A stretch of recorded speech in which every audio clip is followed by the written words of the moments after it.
Feliz 80 años, papá. Espero que seas feliz aquí. Eso fue lo que mi hija me dijo mientras dejaba mi maleta en la puerta del asilo. Ni un abrazo, ni un recuerdo, ni siquiera una mirada. Solo la frase fría de quien ya decidió que su padre es un estorbo. Yo la miré con la guitarra que le construí cuando tenía 12 años, la misma que un día hizo brillar sus ojos. Ese brillo ya no existe, se apagó, pero escucha bien, aquí no termina mi historia. Aquí es donde yo decido cómo seguir viviendo y quién merece estar conmigo. Ahora, déjame contarte cómo comenzó todo. Si esta historia te toca el corazón, aunque sea un poquito, te invito a quedarte conmigo. En este canal contamos historias de vida, de familia, de heridas y de segundas oportunidades. Suscríbete y deja un comentario diciéndome desde dónde me escuchas. Me gustaría leerte y que sigamos compartiendo este camino juntos. Hoy cumplo 80 años. Suena grande cuando lo digo en voz alta, ¿no crees? 80, una vida entera. Y sin embargo, esta mañana la casa estaba tan silenciosa que hasta podía escuchar el latido de mi propio corazón. El sol entraba por la ventana de la cocina, iluminando el mantel que planché anoche. Coloqué 2 platos, 2 tazas, 2 servilletas, como lo hacía siempre, desde hace años, cada vez que esperaba a mi hija para comer juntos. En una silla, apoyé la guitarra pequeña que le construí cuando tenía 12 años. Recuerdo perfectamente el día en que la terminé. Ella entró corriendo al taller con las mejillas llenas de polvo de tiza y los ojos brillantes. «¿Es para mí, papá?», me preguntó, y yo, orgulloso, casi llorando, dije que sí. Ella tocó una cuerda, desafinada, torpe, pero la risa que soltó llenó toda la casa. Esa risa era música mejor que cualquier flamenco. Hoy, esa guitarra estaba ahí, como un recuerdo de lo que fuimos. Elena llegó más tarde de lo que había dicho. Yo la vi estacionar desde la ventana. Venía sola. No traía pastel, no traía flores. Solo llevaba una carpeta en una mano y mi maleta en la otra. Cuando abrió la puerta, no dijo, «Feliz cumpleaños». Solo suspiró, como quien está a punto de hacer algo incómodo. «Papá, tenemos que hablar», dijo. Su tono no era duro, era práctico, como si estuviéramos discutiendo la factura del gas. Me quedé de pie, con la mano sobre el respaldo de la silla vacía, como si mi cuerpo intentara sostener la conversación antes de que mi corazón se derrumbara. «Papá, ya no puedes vivir solo», continuó. «No es seguro. Tú necesitas cuidados, atención. Es lo mejor para ti, lo mejor para mí». Repetí esas palabras en mi cabeza, despacio, como quien prueba el sabor de algo amargo. Lo mejor para mí. Qué curioso cómo la gente puede decir crueldades sin levantar la voz. Ella no me miraba directamente. Sus ojos estaban ocupados buscando algo en la carpeta, como si allí estuviera la justificación de todo. Yo conocía ese gesto. Es el gesto de alguien que ya tomó una decisión hace tiempo y solo viene a ejecutarla. Entonces comprendí que había llegado el día. No dije nada. No protesté. No pregunté por qué. Solo observé cómo ella guardaba mis camisas en la maleta, como si estuviera empacando ropa para un viaje corto. Yo sabía que no lo era. Caminamos hacia la puerta. Yo tomé la guitarra. Ella me miró, confundida. «¿Para qué necesitas de eso, papá?». No respondí. Algunas cosas no necesitan explicación. El taxi nos esperaba afuera.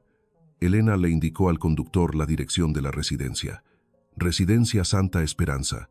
La había buscado con anticipación. Había comparado precios, servicios, horarios. Me pregunté en qué momento tomó la decisión. ¿Antes de mi cumpleaños? ¿Hace semanas? ¿Hace meses? El camino fue largo, aunque la ciudad era la misma de siempre. Sevilla brillaba hermosa bajo el sol de invierno. La gente caminaba despacio. Los balcones tenían macetas de geranios rojos y el aire olía a café recién hecho. Todo seguía igual, excepto nosotros. Yo miraba por la ventana y recordaba mis manos jóvenes trabajando la madera, los inviernos en el taller, las risas de mi esposa cuando se manchaba con barniz, intentando ayudar, los pies descalzos de Elena corriendo por el patio. Todo eso cabía en un segundo, en una respiración, en un latido. Al llegar, ella bajó primero. Le dijo al recepcionista mi nombre con una seguridad dolorosa, como quien entrega un paquete. Yo no la juzgaba, no necesitaba hacerlo. El silencio entre nosotros ya lo decía todo. Cuando subimos a la habitación, pequeña pero limpia, con una ventana que daba a un jardín silencioso, ella habló por fin. «Papá, de verdad es lo mejor. Aquí estarás cuidado. Yo tengo muchas responsabilidades. El trabajo, la casa, mi vida. No dijo nuestra, no dijo familia. Dijo mí. Entonces entendí. No fue hoy que la perdí. No fue hoy cuando me trajo aquí. Fue el día en que mi voz dejó de ser importante en su mundo. El día en que dejó de escucharme. Yo sonreí, suavemente, no para hacerla sentir culpable, sino porque en ese momento la verdad se reveló completa. La vida no siempre enseña con gritos, a veces enseña con silencios. Elena dijo que volvería pronto. Yo asentí. Ella salió, y la habitación quedó en calma. Coloqué la guitarra sobre la mesa. La ventana estaba abierta y entraba el sonido lejano de una guitarra flamenca de alguna esquina de Triana. Quizás era un joven practicando. Quizás era la vida recordándome que aún quedaba música. Me senté, respiré, y la historia comenzó en mí, no en el abandono, sino en lo que haría con él. Esa noche, mientras escuchaba el leve murmullo de las hojas en el jardín, comprendí que no era el asilo lo que dolía. Era el eco del silencio que dejó mi hija al irse. Me acosté sin fuerzas, con la guitarra junto a mí, como único testigo de lo que fui. Y al despertar al día siguiente, la vida seguía, pero con un peso distinto. Uno que todavía no sabía cómo llevar. La primera noche en la residencia fue larga. El silencio no era el mismo que había en mi casa. Allá, el silencio estaba lleno de recuerdos. El roce del viento contra la ventana, las cuerdas de la guitarra vibrando apenas por el cambio de temperatura, la madera respirando conmigo. Aquí, en cambio, el silencio era una pausa fría, como un pasillo vacío donde nadie sabe quién fue nadie. La habitación era pequeña. Una cama individual, una mesilla, un armario y una ventana que daba a un jardín donde el césped estaba perfectamente cortado, sin una hoja fuera de lugar. El orden demasiado perfecto siempre tiene algo triste, como si la vida hubiera sido pulida hasta dejarla sin señales de haber sido vivida. Dejé la guitarra sobre la mesa. La miré unos minutos. Mis manos no se animaron a tocar. No esa noche. No con el corazón todavía sin entender su nuevo latido. A la mañana siguiente vino una enfermera joven, con una sonrisa tan blanca que parecía practicada delante del espejo. «Buenos días, don Manuel», dijo, como si yo acabara de llegar de vacaciones. «¿Durmió bien?» Sonreí. Una sonrisa pequeña, la misma que se usa para no decir la verdad. Dormí como duermen los que aprenden a estar en un lugar que no eligieron. Ella no captó, o decidió no captar. Siempre es difícil saberlo. Después me mostró el comedor. Mesas redondas, manteles beige, olor a café aguado. Algunos residentes ya estaban allí, sentados, mirando la nada o la televisión encendida sin sonido. En cada rostro había un océano, pero nadie parecía querer hablar de lo que llevaba dentro. Me sirvieron tostadas. El pan estaba tierno, pero faltaba algo. No era sal, ni aceite, ni café. Era compañía. Se sentó a mi lado un hombre delgado, con el pelo blanco y las manos temblorosas. Me sonrió como si me hubiera estado esperando desde hacía años. «Primera vez aquí, ¿verdad?», dijo. Tenía una voz suave, como una manta que uno se pone en los hombros cuando refresca la tarde. Asentí. «Yo soy don Rafael», dijo él, como quien presenta su nombre y toda su historia en una línea. «Llevo aquí 2 años. Mi hijo también dijo que era lo mejor para mí». Lo miré. No había resentimiento en sus palabras, solo cansancio. Cansancio viejo, el que no sale con dormir. «¿Y usted qué piensa?», pregunté. Rafael tomó un sorbo de café antes de responder, como si buscara dentro de la taza el valor para decir la verdad. «Creo que era lo mejor para él, no para mí», lo dijo sin drama, sin lágrimas, y eso fue lo que más dolió. Durante el resto del día observé a doña Carmen, una mujer de 80 y tantos, que caminaba despacio con su bastón y hablaba con una foto guardada en el bolsillo del delantal. A un hombre que miraba la puerta principal cada 20 minutos, como si esperara que hoy sí vinieran a buscarlo. Y a una señora rubia, muy arreglada, que fingía que leía revistas, pero en realidad estaba escuchando las conversaciones a su alrededor, con los ojos llenos de miedo a quedarse fuera de todo. Ese era el lugar donde yo iba a vivir ahora, donde todos esperaban algo, un abrazo, una visita, un perdón, una explicación, una disculpa que nunca llega. El tiempo aquí no corre, se queda suspendido, como si los minutos caminaran descalzos para no despertar el dolor. Por la tarde salí al jardín. El sol estaba tibio. No hacía frío. Me senté en un banco bajo el limonero. Cerré los ojos. Intenté respirar. Y fue entonces cuando lo sentí. No era nostalgia, era reconocimiento. Era como si yo ya hubiera vivido este momento antes. No aquí, no en este banco, sino en mi corazón. Ese día, hacía muchos años, cuando Elena decidió que ya no quería hablar de música porque le parecía humilde. Cuando dejó de invitar a sus amigos de la universidad a casa porque la madera en mis manos olía a obrero y no a prestigio. Yo pensé que era una fase, que crecer duele y confunde. No entendí en ese entonces que yo ya estaba empezando a quedarme afuera. La residencia no fue la traición. La traición ocurrió el día que mi voz dejó de ser una melodía para ella. Mientras estaba allí sentado, escuché una guitarra. No era la mía, era alguien practicando al otro lado del jardín. Las notas eran torpes, lentas, pero tenían algo verdadero, tenían intención. Me levanté y seguí el sonido. Era Don Rafael, sentado bajo una sombra, tocando una guitarra vieja, desgastada. Sonrió cuando me vio. ¿Sabe tocar?, preguntó. Toda mi vida, respondí. Entonces venga, dijo él. No se guarda el alma en silencio. Tomé la guitarra, sentí la madera, sentí el pulso. Sentí mis dedos recordar antes que mi mente. Toqué una solea, suave, como quien amarra una herida sin apretar demasiado. Rafael cerró los ojos y dejó que la música respirara alrededor. Cuando terminé, él murmuró: «No estamos muertos, don Manuel, solo nos dejaron en la orilla». Y yo entendí que lo que dolía no era estar aquí. Lo que dolía era haber esperado que la sangre asegurara el amor. El amor no se hereda, el amor se escucha. Y mi hija ya no escuchaba. Esa noche, de vuelta en mi habitación, tomé la guitarra que traje conmigo. La apoyé contra mi pecho como si fuera una persona. No toqué nada, solo la sostuve, porque para tocar, primero hay que sentir. Y yo estaba sintiendo todo, todo lo que había callado durante años. No lloré, no hacía falta. A veces, el dolor, cuando se entiende, se vuelve silencio. Y en ese silencio comenzó a formarse algo nuevo dentro de mí. Algo que no sabía aún qué sería, pero que ya tenía un nombre: volver a mí. Esa noche, mientras guardaba la guitarra en su funda y me recostaba despacio, entendí que algo dentro de mí empezaba a cambiar. No era rabia, no era tristeza, era una especie de claridad silenciosa, como cuando uno mira el mar al amanecer y sabe que la marea subirá, inevitablemente.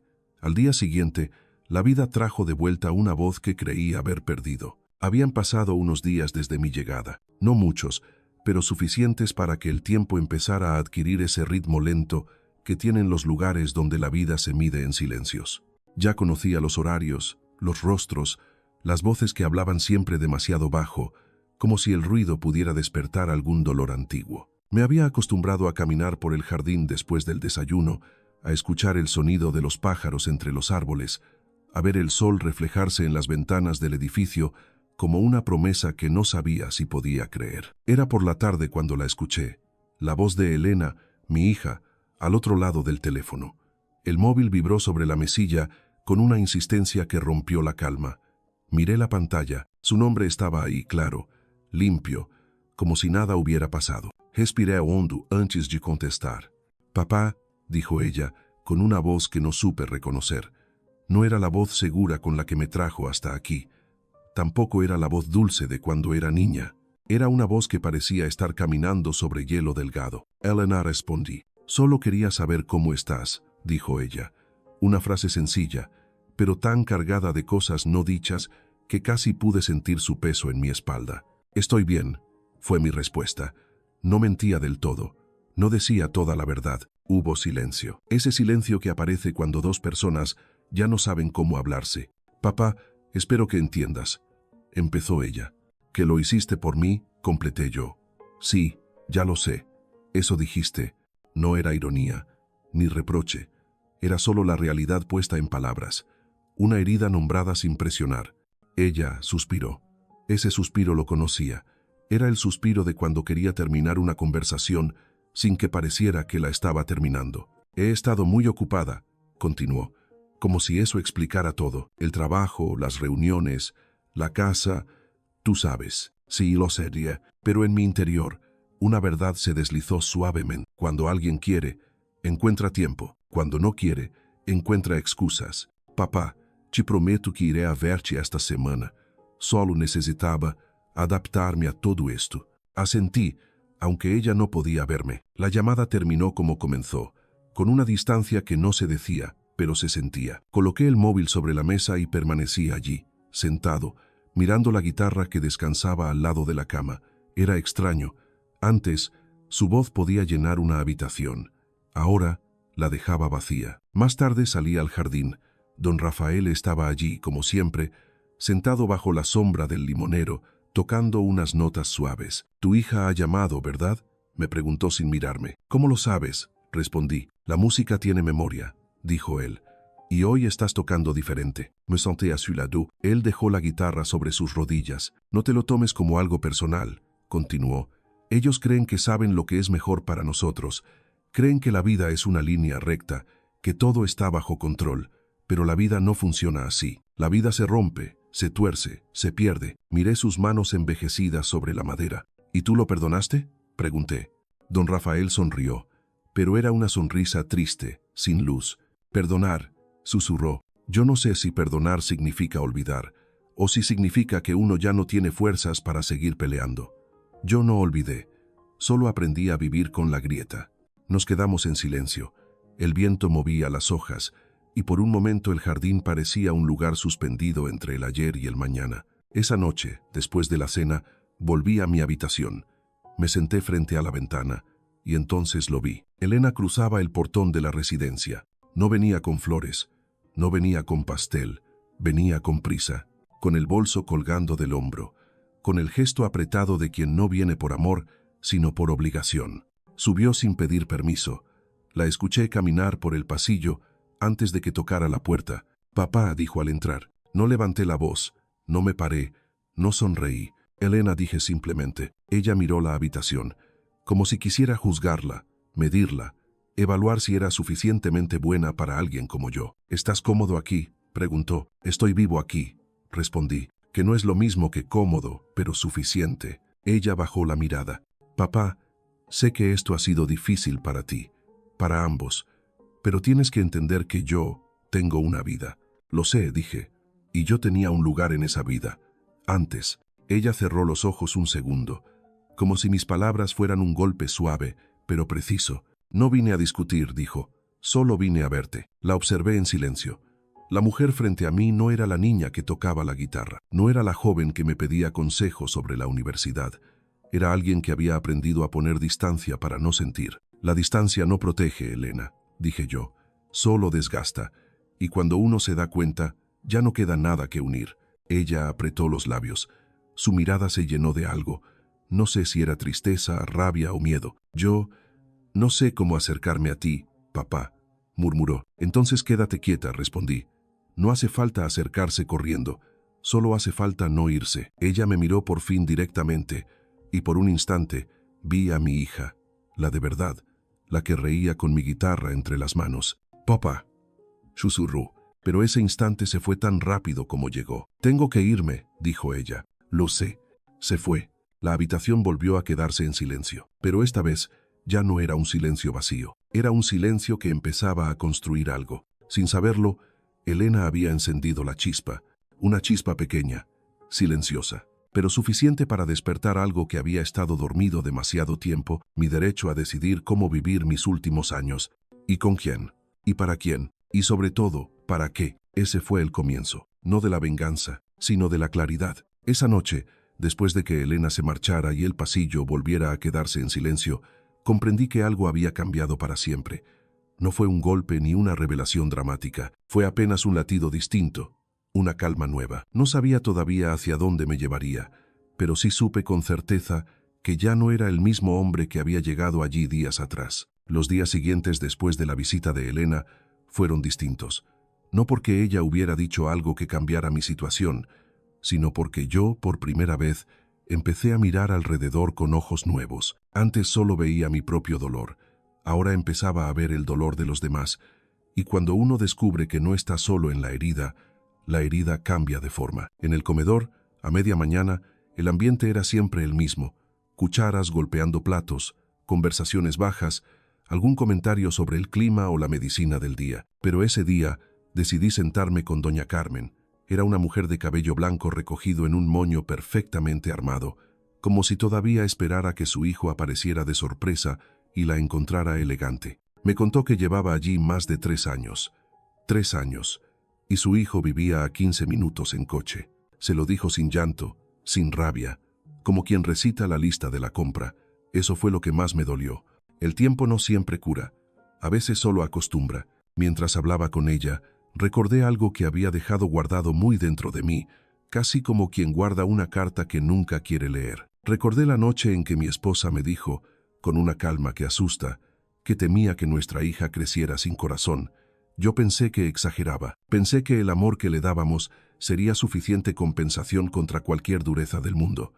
Nunca imaginé que, a veces, el mundo se mete dentro de casa sin que uno se dé cuenta. Volví al jardín después del almuerzo.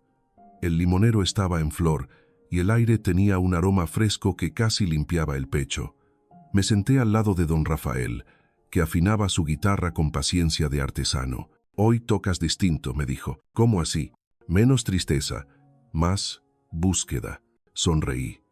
Quizá tenía razón. Rafael dejó la guitarra a un lado y me miró fijamente. «Tú todavía estás a tiempo, Manuel. Todavía puedes decidir cómo quieres vivir estos años». No dije nada, pero la idea se quedó latiendo, suave, constante, como un tambor lejos. A media tarde llegó el director del centro, un hombre alto, con gafas y maneras suaves. Se llamaba señor Salvatierra. No venía a verme a mí específicamente, estaba haciendo su ronda habitual. Pero cuando pasó frente a nosotros, se detuvo. «Don Manuel, ¿cómo se está adaptando?» «Bien», respondí, con la sinceridad justa. Él asintió, como quien entiende que la adaptación no es cosa de días, sino de años. «Quería decirle», continuó, «que si necesita algo, cualquier cosa, estoy aquí. Muchos residentes tardan en encontrar su lugar. Es normal sentirse desubicado». Le agradecí, no por las palabras, sino por la forma de decirlas. No sonaban vacías. Cuando se fue, Rafael murmuró, «Es un buen hombre, pero incluso los lugares buenos pueden sentirse como jaulas cuando uno no eligió estar ahí». Nos quedamos en silencio un rato, escuchando a los gorriones en los arbustos. Y después, casi sin pensarlo, le pregunté, «Rafael, ¿tú crees que nuestras hijas saben lo que hacen?» Él respiró hondo, como quien abre un cajón viejo lleno de cartas que duelen. «Creo que creen que hacen lo correcto, pero lo correcto no siempre es lo que es bueno». Su respuesta me atravesó como una cuerda tensada. Más tarde, en mi habitación, me quedé mirando la guitarra. La madera se había oscurecido con los años, pero seguía siendo la misma. Mis manos también habían cambiado, pero aún recordaban las melodías que un día fueron hogar. Toqué una pieza sencilla, una nana que solía tocarle a Elena cuando era niña. Entonces, sin esperarlo, algo en mí se quebró. No en forma de llanto. No, fue algo más silencioso, más profundo. Fue la certeza de que la niña que yo había amado ya no existía en esa mujer. Y eso no era culpa mía. Cerré los ojos, dejé que la música me sostuviera. Sé que muchos de ustedes que están escuchando esto ahora mismo, quizá desde el sofá de casa o desde la cocina mientras preparan el café, saben de lo que hablo. Esa sensación de haber dado más de lo que uno tenía, de haber amado sin medida, y aún así, quedarse mirando una puerta que ya no se abre. A veces, la vida no se rompe de golpe, a veces se rompe en silencio, poco a poco, hasta que un día uno se da cuenta de que está solo. Pero la soledad no es siempre enemiga. A veces, la soledad es la única maestra capaz de mostrarnos quiénes somos de verdad. Al final de ese día, me acosté sin tristeza, y esa parte es importante. No había tristeza, había claridad. Una luz pequeña, suave, como la llama que se enciende antes del amanecer. Porque entendí algo, no puedo cambiar a Elena, no puedo pedirle que me quiera como antes, pero sí puedo decidir cómo quiero vivir lo que me queda, y con quién quiero compartir mi tiempo, y para quién quiero que mi guitarra siga sonando. Y eso lo cambia todo. Porque cuando uno deja de esperar que le devuelvan el amor, empieza a recuperarse. Empieza a volver a sí mismo. Esa noche, mientras el silencio llenaba la habitación y el jardín quedaba envuelto en la penumbra, comprendí que mi calma no era resignación, era otra cosa. Una claridad nueva, suave, que apenas comenzaba a tomar forma. No sabía lo que vendría después, pero sí sabía que algo dentro de mí había despertado. Algo que no era dolor, algo que era decisión. Pasaron algunos días más, y la calma que había empezado a nacer dentro de mí no desapareció. Era una calma extraña, como cuando uno se da cuenta de que la tormenta no se puede evitar, pero sí se puede decidir cómo ponerse de pie frente a ella. Comencé a levantarme cada mañana, un poco más temprano que el resto. Me gustaba ver el amanecer desde el jardín, cuando el cielo todavía no sabía si quería ser azul o quedarse gris.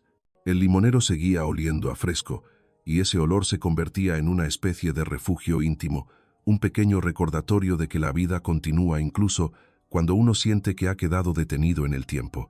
Un día, mientras estaba allí sentado, el señor Salvatierra se acercó a mí. Traía en la mano una carpeta delgada, y lo primero que pensé fue que venía a hablar de horarios médicos o de alguna reunión obligatoria. Pero se sentó a mi lado, sin prisa, como quien quiere conversar, no informar. Don Manuel, sé que aún está adaptándose, dijo él. No respondió con cortesía vacía, sino con una voz suave, medida. Le agradecí la preocupación, aunque ya había aprendido que aquí la mayoría de las palabras se mueven como pájaros cansados que vuelan sin saber dónde aterrizar. Él bajó la voz un poco, como si compartiera un secreto. Quería comentarle algo que quizá no recuerda. Cuando ingresó, en los documentos de admisión había un apartado sobre contactos de emergencia y propiedades asociadas. Me preguntó si deseaba mantener la información anterior registrada o actualizarla. Sentí un leve estremecimiento. No era nerviosismo, era memoria. Propiedades asociadas. Ese término no era casual, no era administrativo, no era inocente. Lo miré despacio. ¿Qué propiedades figuran allí? El señor Salvatierra abrió la carpeta y me mostró un documento. Lo reconocí al instante. No por los sellos, no por las firmas. Lo reconocí porque esa hoja llevaba mi nombre escrito con la historia que ya no quería contar. Esa residencia, este lugar donde yo vivía ahora como un residente más, estaba registrado bajo mi nombre, o más precisamente, bajo el nombre de la empresa que había fundado hace décadas. No dije nada, no levanté la voz, solo respiré. Esto es información confidencial, por supuesto, dijo él. Nadie más aquí lo sabe, ni siquiera su hija. El silencio que siguió no dolió. Se sintió justo. No respondí de inmediato. Estuve mirando el jardín, el banco, el suelo, como si todos los elementos quisieran ser testigos de algo que estaba a punto de nacer. Rafael se acercó justo en ese momento, con su guitarra en la mano.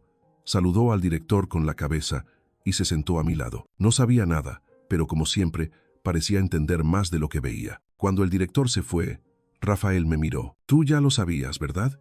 No lo preguntó como una acusación.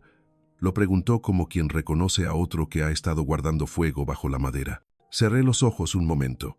Hace años, dije, cuando pensé en construir este lugar, lo hice porque quería que las personas mayores tuvieran un sitio donde no se sintieran abandonadas. Un lugar que cuidara de la dignidad, no solo del cuerpo. Nunca imaginé que yo mismo terminaría aquí, como uno de ellos. Rafael tocó suavemente una cuerda. La nota vibró como un hilo fino que se tensa. «Tu hija no lo sabe», dijo él. «No, y no es el momento de decírselo». Él asintió, como quien entiende la importancia del tiempo, porque no se trataba de revelar, ni de castigar, ni de demostrar poder. Se trataba de ver con claridad, de escuchar, de comprender antes de actuar. En los días siguientes, empecé a observar las cosas que antes pasaban desapercibidas. Las conversaciones entre los empleados, los pequeños gestos de cuidado real, los momentos en que algunos residentes recibían visitas y cómo sus rostros pasaban de esperanza a resignación cuando las visitas duraban menos de lo que prometían. En una tarde tranquila, me acerqué a la sala de actividades. Había una mujer joven enseñando pintura a algunos residentes. No era exactamente pintura, era más bien dejar que los colores se movieran sin objetivo, como si las manos buscaran un recuerdo más antiguo que la mente. No participé, pero observé. Una señora pintaba un campo lleno de flores amarillas. Le pregunté si era un lugar real. Me dijo que sí, que era un lugar donde jugaba de niña. Luego se quedó callada de golpe, como si ese campo dejara de existir en el mismo instante en que lo nombró. Y ahí entendí algo importante, algo que había estado evitando desde que Elena me dejó en la puerta. Yo todavía tenía cosas que proteger, no cosas materiales, no propiedades, no dinero, sino historias, recuerdos, ese hilo que une una vida con su significado. Cuando volví a mi habitación esa noche, me senté frente a la ventana y sostuve mi guitarra. No la toqué, solo la sostuve, como se sostiene una verdad que uno aún no está listo para decir en voz alta. Si estás escuchando esto ahora, quizá tú también hayas sentido alguna vez que te quitaron tu lugar, tu voz, tu historia, y puede que, como yo, hayas pensado que ya no había nada que recuperar. Pero escucha bien esto que voy a decir. Lo que hemos vivido no se pierde. Lo que hicimos no se desaparece. Y lo que somos no lo decide quien se va. Lo decidimos nosotros. Yo entendí ese día que lo que me quedaba por vivir no iba a ser un final apagado. Iba a ser un regreso hacia mí mismo. Y aunque aún no sabía cómo iba a hacerlo, sabía que ya había empezado. Era curioso cómo, después de todo lo que se dijo aquel día, no hubo gritos, ni golpes en la mesa, ni más discusiones. Solo quedó un silencio largo, de esos que pesan en el pecho y se quedan flotando en el aire. Yo regresé a mi habitación despacio, sin prisa, como quien vuelve a un lugar conocido pero ya no es el mismo. Ahí, sentado frente a la ventana, entendí que lo que venía después no era castigo, sino consecuencia. Habían pasado varias semanas desde aquella conversación con mi hija en el jardín, y aunque nada había cambiado en apariencia, algo dentro de mí se había acomodado de otra manera. La vida en la residencia había adquirido un ritmo más suave. Ya no me sentía suspendido en un tiempo extraño. Había aprendido a reconocer los sonidos del lugar, el rumor tranquilo de las conversaciones por la mañana, el sonido de los cubiertos en el almuerzo, las risas tímidas de algunos residentes, cuando una memoria dulce lograba abrirse paso entre los días iguales. Yo despertaba temprano, siempre antes del amanecer, para sentarme un rato en el jardín, respirando el aroma de las flores del limonero, mientras el cielo decidía su color del día. Había algo reconciliador en ese instante, como si la vida me ofreciera una tregua silenciosa. Una mañana, mientras observaba cómo la luz iba pintando las paredes, el señor Salvatierra me llamó a su despacho. No tenía prisa ni nervios, pero su manera de invitarme a pasar me hizo saber que la conversación iba a ser importante. Se sentó frente a mí, apoyando las manos sobre la mesa, sin papeles ni carpetas. Don Manuel, dijo, su hija ha vuelto a llamar. Noté algo moverse dentro de mi pecho, pero me mantuve sereno. ¿Preguntó por mí?, dije. Él negó con suavidad. Preguntó por la titularidad de la residencia y por la documentación asociada. Ya no había duda. El interés que la había traído de vuelta no era el padre, sino el patrimonio. No sentí rabia. Sentí algo más profundo, una claridad tranquila. El señor Salvatierra me miró con respeto. Me dijo que la información sigue siendo confidencial y que mi hija no tiene acceso automático a nada. Asentí. No era el momento de reproches. Era el momento de ver con los ojos abiertos. Salí al jardín y encontré a Rafael afinando su guitarra. Él levantó la mirada sin necesidad de palabras. Ella llamó, ¿verdad?, dijo. Le conté lo sucedido y él soltó un suspiro lento. A veces, el amor tiene que dar la vuelta entera para encontrar su camino, Manuel. A veces llega tarde, a veces no llega, pero tú no estás obligado a esperarlo. Días después, Elena vino a verme, esta vez sin prisa, sin mal gesto, sin disimulos. Se sentó a mi lado en el banco del jardín, como si no supiera exactamente cómo empezar. Papá, dijo, estuve revisando documentos y descubrí que tú fundaste este lugar. Me preguntó por qué nunca se lo conté.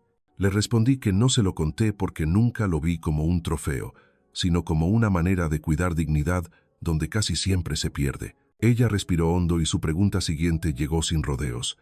Si esta residencia es tuya, podríamos administrarla juntos. Podríamos ponerla a mi nombre para que todo sea más sencillo. Podría encargarme de todo. No hubo enojo en su voz, solo esa mezcla de ambición y autojustificación que se disfraza de preocupación. La miré y con calma le dije la verdad. Elena, tú confundes cuidado con control. Yo no necesito que administres mi vida. Necesito que estés conmigo en ella. Guardó silencio. Sus ojos se movieron como si buscaran una pared donde apoyarse, pero la verdad no ofrecía paredes, solo aire. Cuando dejé claro que yo no iba a transferir nada, su rostro se tensó por un momento, pero luego se ablandó. Papá, dijo, no sé si sabré hacerlo bien, pero quiero intentar estar. Por primera vez en mucho tiempo la escuché hablar sin defensa, sin armadura, sin querer ganar, solo querer ser. Nos quedamos sentados mientras el sol bajaba lento detrás del muro. La luz nos envolvía en un color dorado, suave, cálido. Rafael, desde la distancia, Tocó unas notas que llenaron el aire como un puente invisible entre lo que fuimos y lo que podíamos volver a ser. Esa tarde comprendí algo que quizá tú, que escuchas esta historia ahora, también has sentido en tu propia vida. No se trata de que nuestros hijos nos devuelvan todo lo que dimos. No se trata de justicia ni de equilibrio. Se trata de verdad. Se trata de que al final uno solo quiere ser visto, ser escuchado, ser reconocido como un ser humano que amó, que se equivocó, que dio lo que tenía. Yo no sabía si Elena lograría cambiar. No sabía si su intento iba a durar un día, un mes o nada, pero por primera vez no era eso lo que importaba. Lo importante era que yo había recuperado mi voz, mi historia, mi lugar, y cuando uno recupera su lugar, el corazón vuelve a casa. Al final de todo, comprendí algo que quizás me tomó 80 años entender. El amor verdadero no se mide en palabras bonitas, ni en regalos, ni en fotos familiares colgadas en la pared. El amor se demuestra en los días difíciles, cuando cuidar de alguien requiere paciencia, tiempo y corazón. A veces la vida nos rompe, sí, pero también nos enseña a levantarnos con más dignidad de la que jamás imaginamos. Hoy vivo tranquilo, no porque lo perdoné todo, sino porque aprendí a soltar lo que me dolía y a quedarme con lo que aún me hacía humano. Mi capacidad de seguir amando, aunque otros no supieran hacerlo. Y ahora quiero preguntarte a ti, que me estás escuchando, ¿el amor en tu familia se demuestra o solo se supone? Te leo en los comentarios. Lo que digas aquí puede ayudar a alguien que hoy se siente solo. Si esta historia tocó tu corazón, suscríbete al canal para que sigamos compartiendo historias que nos recuerdan quiénes somos y qué valemos. Compártela con alguien que necesite escucharla. Gracias por estar aquí. Nos vemos en la próxima historia.